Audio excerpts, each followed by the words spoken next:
Sense and Sensibility. Chapter 7. Barton Park was about half a mile from the cottage.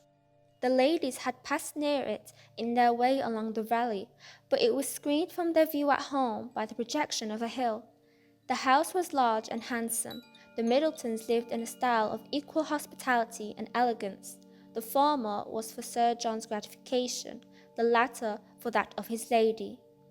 They were scarcely ever without some friend staying with them in the house, and they kept more company of every kind than any other family in the neighbourhood. It was necessary to the happiness of both, for however dissimilar in temper and outward behaviour, they strongly resembled each other in that total want of talent and taste which confined their employments, unconnected with such as society produced, within a very narrow compass. Sir John was a sportsman, Lady Middleton a mother. He hunted and shot, and she humoured her children. These were their only resources. Lady Middleton had the advantage of being able to spoil her children all the year round, while Sir John's independent employments were in existence only half the time. Continual engagements at home and abroad, however, supplied all the deficiencies of nature and education, sported the good spirits of Sir John, and gave exercise to the good breeding of his wife. Lady Middleton piqued herself upon the elegance of her table, and of all her domestic arrangements, and from this kind of vanity was her greatest enjoyment in any of their parties. But Sir John's satisfaction in society was much more real. He delighted in collecting about him more young people than his house would hold, and the noisier they were, the better was he pleased. He was a blessing to all juvenile parts of the neighbourhood, for in summer he was forever forming parties to eat cold ham and chicken out of doors, and in winter his private balls were numerous enough for any young lady who was not suffering under the insatiable appetite of 15. The arrival of a new family in the country was always a matter of joy to him, and in every point of view he was charmed with the inhabitants he had now procured for his cottage at Barton. The Miss Dashwoods were young, pretty, and unaffected. It was enough to secure his good opinion, for to be unaffected was all that a pretty girl could want to make her mind as captivating as her person. The friendliness of his disposition made him happy in accommodating those whose situation might be considered, in comparison with the past, as unfortunate. In shewing kindness to his cousins, therefore, he had the real satisfaction of a good heart, and in settling a family of females only in his cottage, he had all the satisfaction of a sportsman, for a sportsman, though he esteems only those of his sex who are sportsmen likewise, is not often desirous of encouraging their taste by admitting them to a residence within his own manor. Mrs. Dashwood and her daughters were met at the door of the house by Sir John, who welcomed them to Barton Park with an unaffected sincerity, and as he attended them to the drawing-room, repeated to the young ladies the concern which the same subject had drawn from him the day before, at being unable to get any smart young men to meet them. They would see, he said, only one gentleman there besides himself, a particular friend who was staying at the park, but who was neither very young nor very gay. He hoped they would all excuse the smallness of the party, and could assure them it should never happen so again. He had been to several families that morning in hopes of procuring some addition to their number, but it was moonlight and everybody was full of engagements. Luckily, Lady Middleton's mother had arrived at Barton within the last hour, and as she was a very cheerful, agreeable woman, he hoped the young ladies would not find it so very dull as they might imagine.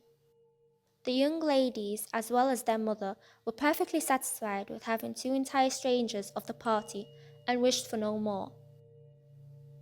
Mrs. Jennings, Lady Middleton's mother, was a good-humoured, merry, fat, elderly woman, who talked a great deal, seemed very happy, and rather vulgar. She was full of jokes and laughter, and before dinner was over had said many witty things on the subject of lovers and husbands, and hoped they had not left their hearts behind them in Sussex, and pretended to see them blush whether they did or not. Mary Ann was vexed at it for her sister's sake, and turned her eyes towards Eleanor to see how she bore these attacks, with an earnestness which gave Eleanor far more pain than could arise from such commonplace raillery as Mrs. Jennings's. Colonel Brandon, the friend of Sir John, seemed no more adapt by resemblance of manner to be his friend than Lady Middleton was to be his wife, or Mrs. Jennings to be Lady Middleton's mother. He was silent and grave. His appearance, however, was not unpleasing, in spite of his being, in the opinion of Marianne and Margaret, an absolute old bachelor, for he was on the wrong side of 35, but though his face was not handsome, his countenance was sensible, and his dress was particularly gentlemanlike. There was nothing in any of the party which could recommend them as companions to the Dashwoods, but the cold insipidity of Lady Middleton was so particularly repulsive that in comparison of it the gravity of Colonel Brandon, and even the boisterous mirth of Sir John and his mother-in-law, was interesting. Lady Middleton seemed to be roused to enjoyment only by the entrance of her 4 noisy children after dinner, who pulled her about, tore her clothes, and put an end to every kind of discourse except what related to themselves. In the evening, as Marianne was discovered to be musical, she was invited to play. The instrument was unlocked, and everybody prepared to be charmed, and Marianne, who sang very well, at their request went through the chief of the songs which Lady Middleton had brought into the family on her marriage, and which perhaps had lain ever since in the same position on the pianoforte, for her ladyship had celebrated that event by giving up music, although by her mother's account she had played extremely well, and by her own was very fond of it. Marianne's performance was highly applauded. Sir John was loud in his admiration at the end of every song, and as loud in his conversation with the others while every song lasted. Lady Middleton frequently called him to order, wondered how anyone's attention could be diverted from music for a moment, and asked Marianne to sing a particular song which Marianne had just finished. Colonel Brandon alone, of all the party, heard her without being in raptures. He paid her only the compliment of attention, and she felt a respect for him on the occasion, which the others had reasonably forfeited by their shameless want of taste.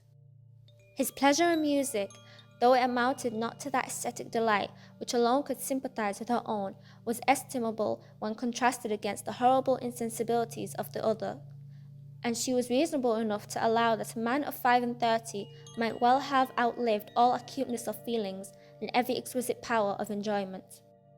She was perfectly disposed to make every allowance for the Colonel's advanced state of life which humanity required.